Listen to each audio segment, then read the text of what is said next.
Prevod miest do účtovníctva. Program mzdy a personalistika ponúka automatické účtovanie vypočítaných miest.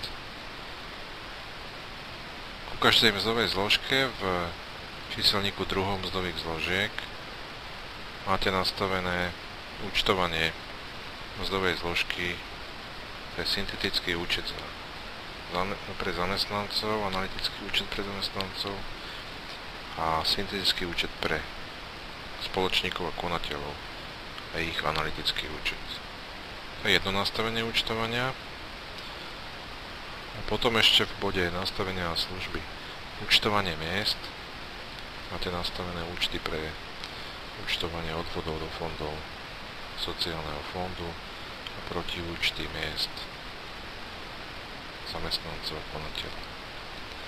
Pokiaľ číslo firmy účtovníctva je iné ako číslo firmy pre mzdy, môžete nastaviť číslo firmy, do ktorého má program prenášať účtovanie.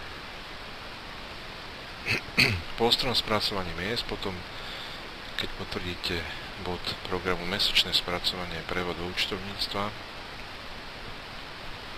program vytvorí účtovnú zostavu s príslušným účtovaním na účty a sumy zoberie z ostro spracovaných miest za vybrané obdobie. Zároveň vytvorí textový súbor, ktorý môžete prenášať aj do starších verzií našich programov. Do internetovej verzie automaticky po vytvorení tejto zostavy program pošle účtovanie do účtovníctva. Účtovnú zostavu si môžete vytlačiť aj v formáte PDF kliknutím na tento odkaz.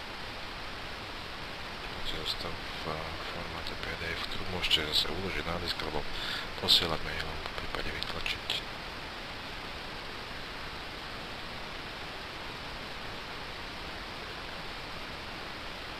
To je všetko, čo sa týka